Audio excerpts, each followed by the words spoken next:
Now we'll switch gears. The other question we had was thunderstorm frequency. Ooh, this is fun. Why do we normally see thunderstorms either later in the day or early in the morning? So what we did is harnessing the power of AI. We took literally hundreds of thousands of observations from the Quad City International Airport. They log observations about every 15 minutes.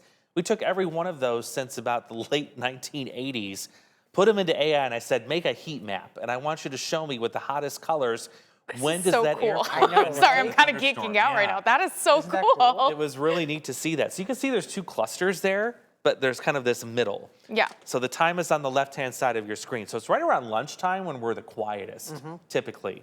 But we get this surge early in the morning and then another surge late at night that comes with this. So that was really interesting to see, and I wasn't surprised. And if you're curious the reason why, well, think about the ingredients that you have to get storms to build. Obviously, the most heat's in the afternoon. Yes. Yes.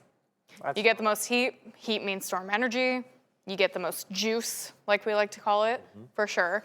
Early morning, I'm going to have to say it has to do with temperature change at that point, right? I was gonna say temperature differences. Yeah, because temperature differences drives winds and all that stuff, which wind shear is another big factor to a storm ingredient, which wind shear is the change in wind direction and speed with height. So if it starts to rotate, you start to get a little more, kind of adds to the energy of everything, which I feel like you kind of start to see in those early morning hours because not only, because you have to think about geographically, you know, once the sun starts to set, if you have like, you know, if it's colder, just a little slightly north, but a lot warmer, and we start to build in a little more moisture, you kind of get those fighting air masses a little more during the overnight hours.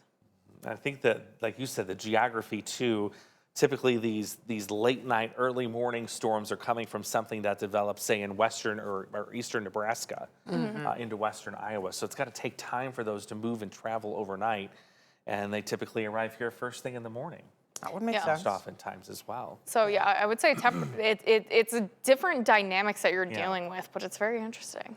Yeah, it was neat to see the graph. Yes. Just how it kind of split. It is very neat. I know. Interesting. Because we typically kind of say, like, you know, morning meteorologists don't really kind of miss out on the fun of early. But, you know, I will say there's been many mornings where I've woken up and I'm like, whoa, we've had to, you know, completely cut off GMQC and be like, we got to go into wall to wall right now. Like, we got tornado warnings happening. So that makes complete sense. It's definitely, I would say, more so likely in the evenings. I mean, regardless.